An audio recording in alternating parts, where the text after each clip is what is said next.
Oi turma, eu sou o Guilherme da Arq School, sejam bem-vindos a mais um Papo Cool. A convidada de hoje é a arquiteta Ana Maria Fazanelli, especializada em arquitetura de interiores. A discussão de hoje será sobre especificação de materiais para arquitetura de interiores. Vem com a gente.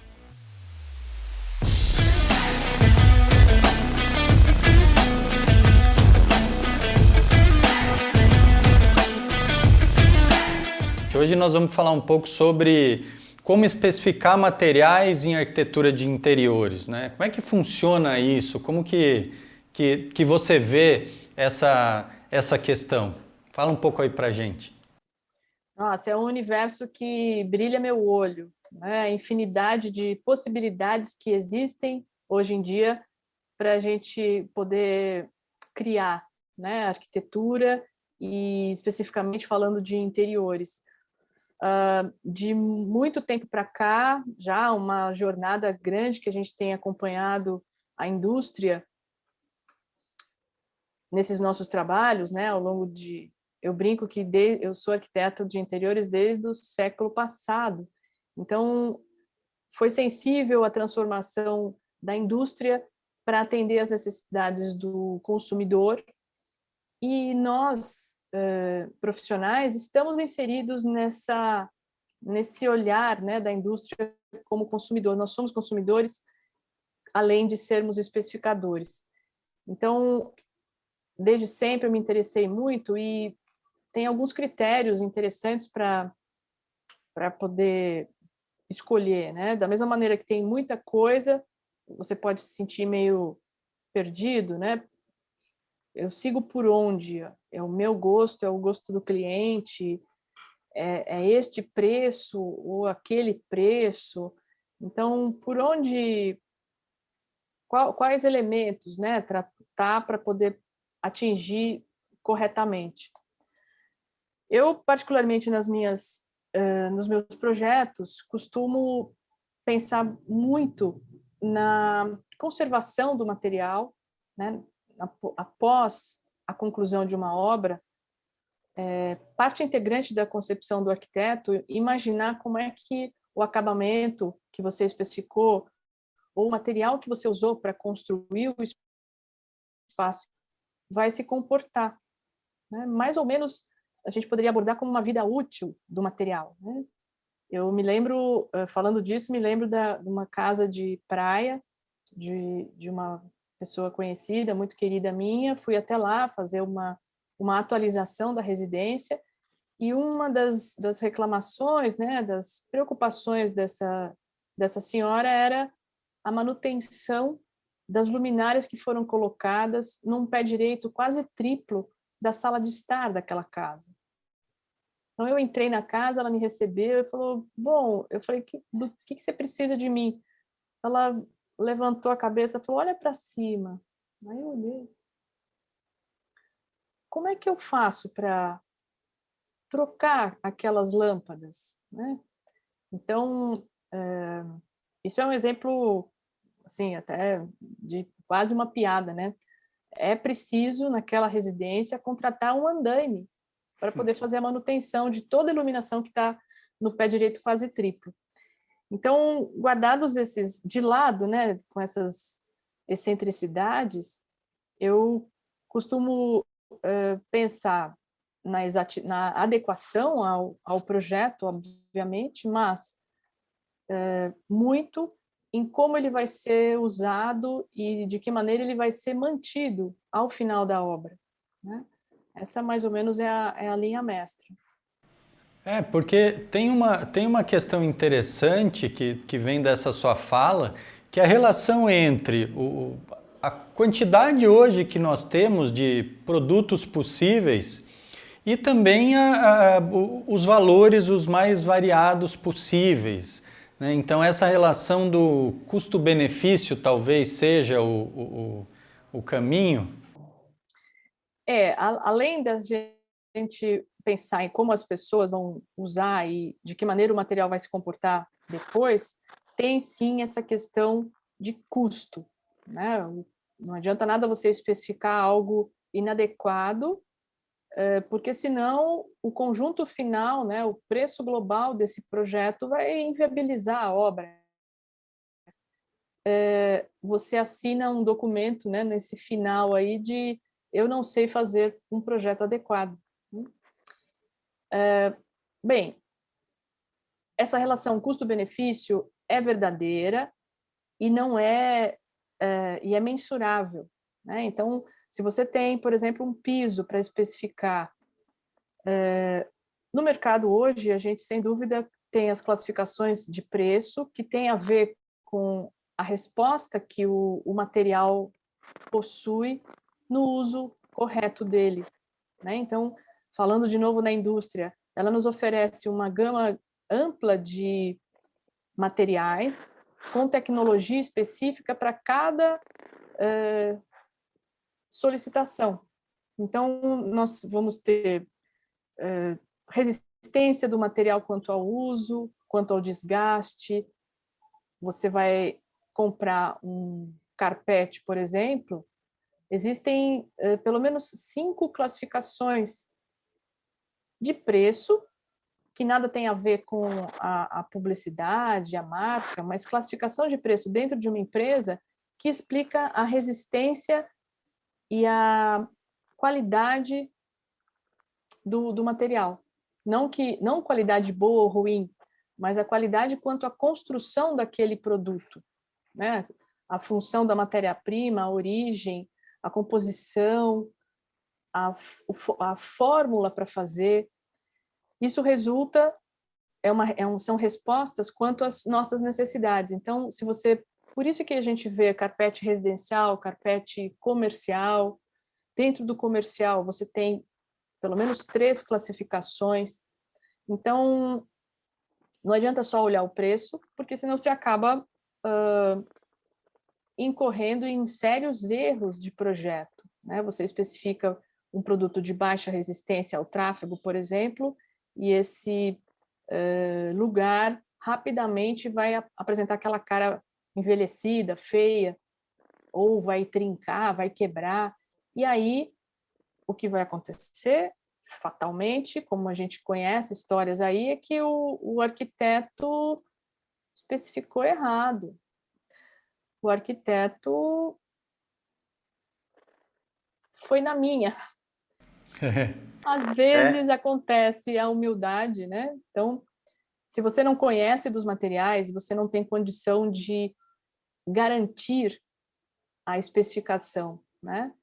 Então, se às vezes o material é caro, você precisa ter noção, ter consciência e se argumentar de razões importantes para que o cliente entenda e avalie junto com você se é possível especificar ou não, né? Então, mostrar para o cliente os porquês dos valores antes da moda, antes da tendência, antes da vontade própria dele, eu acho que é prioritário. Eu tenho até uma história engraçada para contar. Pode contar. À vontade, é sempre bom para isso. Me lembrei agora, falando de material e conversa com o cliente, eu fui um escritório de contabilidade na Faria Lima, fomos especificar o piso e havia uma vontade grande de utilizar mármore ou granito, juntamente com outros elementos que compunham o escritório. Na loja de pedras, eu fui juntamente com o cliente, apresentei o vendedor veio do meu lado, o cliente do lado direito aqui, fui caminhando com o vendedor rapidamente para ele poder me localizar, situar os produtos na loja. Em conversa com ele aqui, eu não vi que o meu cliente parou 2 passos para trás, simplesmente paralisou na loja, levantou a mão. Quando eu olho para ele, ele estava com a mão levantada, olhando para cima, assim. Eu falei, o que foi? É aquele que eu quero. A gente olhou, era um piso na entrada e no corredor do escritório de contabilidade, 15 pessoas dentro de uma área pequena, então um fluxo intenso de pessoas, além dos clientes, né? O nosso vendedor falou, aquilo é um mármore, e citou o nome do mármore, não me lembro mais, mas um mármore rosado, importado, e para o que vocês precisam, ele é inadequado, porque ele tem muitas fibras, muitas ranhuras, então a diferença das ranhuras significa a diferença da composição do mármore, né? E isso pode gerar trinca, pode desgastar. Eu olhei para o meu cliente, você entendeu? Ele, sim, eu entendi, mas eu quero ele, porque ele cismou com a cor. O que fazer nesse momento, né? Então, é uma pessoa muito firme e me pareceu bastante redutível naquela situação. O vendedor falou, olha, ele vai desgastar. E eu também, pela característica da fibra, né, do mármore, sabia que aquilo não estava adequado para a recepção. Eu falei, olha, cliente, é assim, vai acontecer o desgaste, pode ter alguma quebra e a gente precisa, vez por outra, fazer uma manutenção para que isso não aconteça. Eu compreendi. Quanto custa? Muito bem, estava dentro do escopo dele de financeiro, ele entendeu todas as condições e fez mais uma última pergunta. De quanto em quanto tempo eu preciso fazer essa manutenção que você falou? Aí eu não sabia, né? Exatamente, eu olhei para o vendedor, eu falei 1 ano, o vendedor falou, não, entre 6 meses e 9 meses, menos de 1 ano tem que fazer. Eu virei para o cliente, ele novamente pensando dentro do escopo e acordou, ou seja, nós compramos aquele material e realmente a cada 6, 8 meses o material apresentava desgaste e eu precisava fazer a manutenção. E foi um escritório de contabilidade muito promissor, muita coisa boa aconteceu ali, porque ele ficou muito feliz, mas ele fez sabendo quais as condições do material. Então, a manutenção em relação a uma pedra, é extremamente inviável, né? O custo de manutenção anual, para aquele caso, seria desprezado, porque não valeria a pena. Mas por conta da cor e por toda a história que o projeto e o dono da empresa tinha, a cor aconteceu e ficou maravilhoso. Então, apesar de Muito.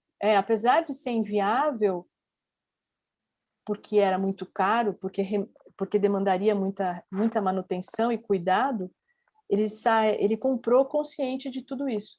E aí tudo bem, né? Quando todo mundo está sabendo todas as variáveis, os acordos acontecem de uma maneira muito satisfatória. Isso tem, essa história me chama atenção em dois pontos específicos interessantes, né? Nós já fizemos uma conversa rápida sobre valor, preço, quanto vale o trabalho, né? E o acompanhamento e o conhecimento também tem um valor, né? Você acompanhar o cliente quando você... É um trabalho que demanda um esforço bastante grande.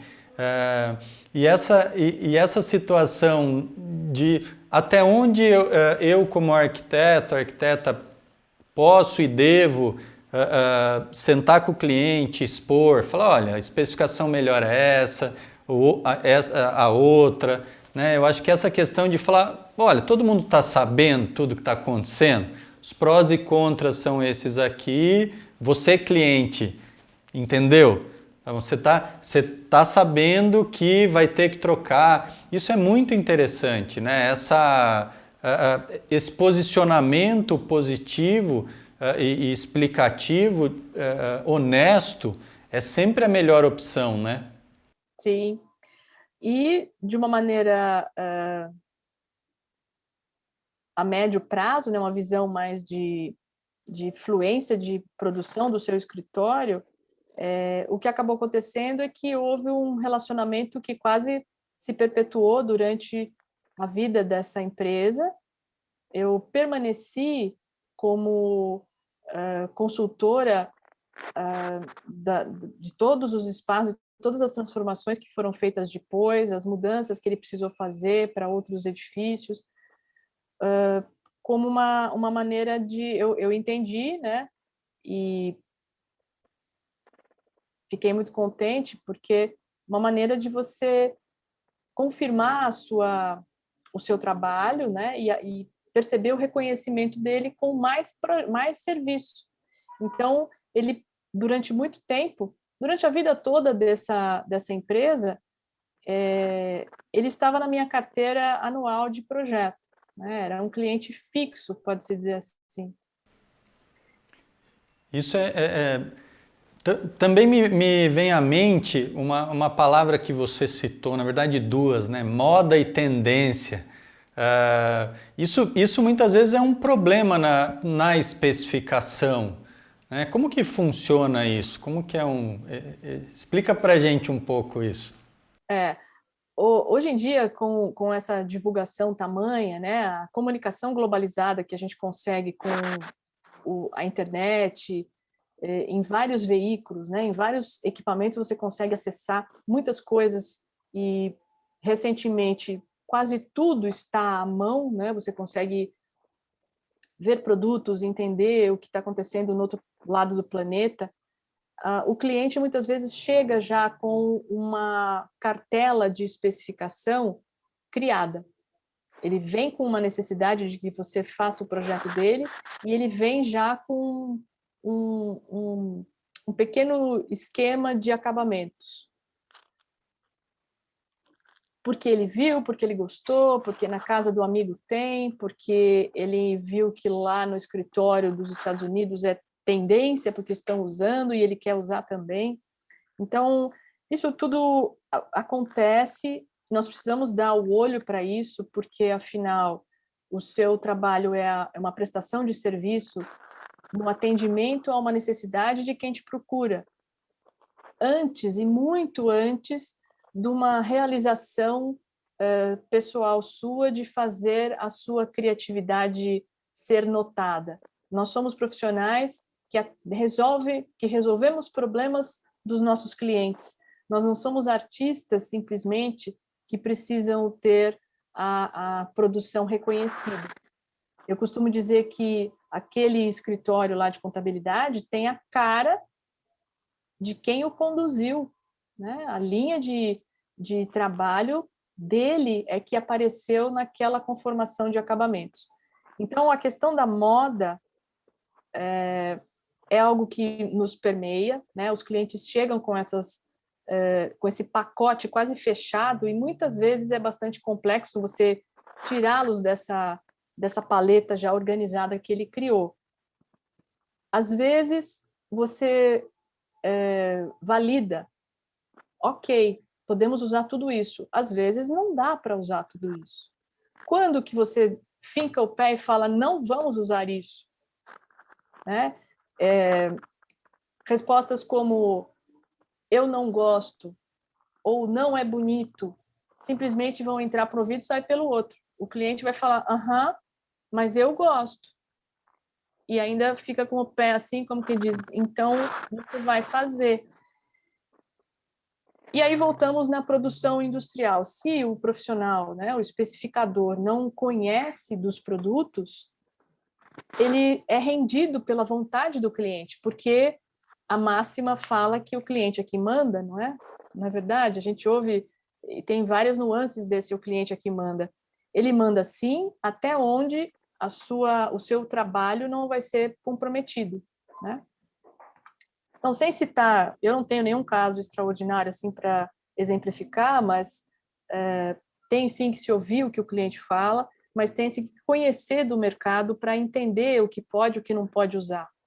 Então, nós também devemos estar tão ligados quanto eles em relação à moda, à tendência, né, de materiais, para compreender o que é bom usar e quando, né, como se comporta o material. E dá um trabalho danado, porque a cada mês, todas as empresas ou muda um detalhe, ou cria um novo produto ou uma nova linha que você precisa estar atualizado. Então, da mesma maneira que o advogado é um constante estudioso das leis que acontecem e se atualizam, o arquiteto, nessa área de interiores ou mesmo na construção de edifícios, é um constante estudioso dos materiais ofertados pela indústria. E a gente tem que saber muito mais que o cliente, né? Ele nos procura até para validar se o que ele está colocando como eu quero faz sentido, né? Se você não souber, você se rende às vontades e aí o seu projeto perde a coerência, perde a unidade exata de atender e resolver o problema dele, né? Resolver a necessidade desse solicitante. É isso. Ana, conversaria por horas contigo, agradeço mais uma vez, eu acho que já temos aí, já combinamos aqui várias outras conversas, eu acho que já tem muito assunto ainda nessa área, então queria te agradecer novamente de coração, ter aceito esse convite, muitíssimo obrigado. Eu que agradeço novamente. É uma oportunidade incrível que vocês estão me oferecendo de poder organizar e contar para vocês que estão assistindo, que chegaram até aqui, um pouco dessa minha vivência em arquitetura, essa criação essa decisão minha tão acertada, né? Eu não me vejo fazendo outra coisa senão isso que eu faço hoje. Então, muito obrigada e até breve. Até breve. Turma, esse foi mais um Papo Cool com a Ana Maria Fazanella dessa vez. Lembra sempre aí, se você curtiu, deixa o seu like aí, se inscreve no nosso canal. Em breve você receberá aí um monte de material a respeito de diversas conversas, diversas possibilidades. Até breve.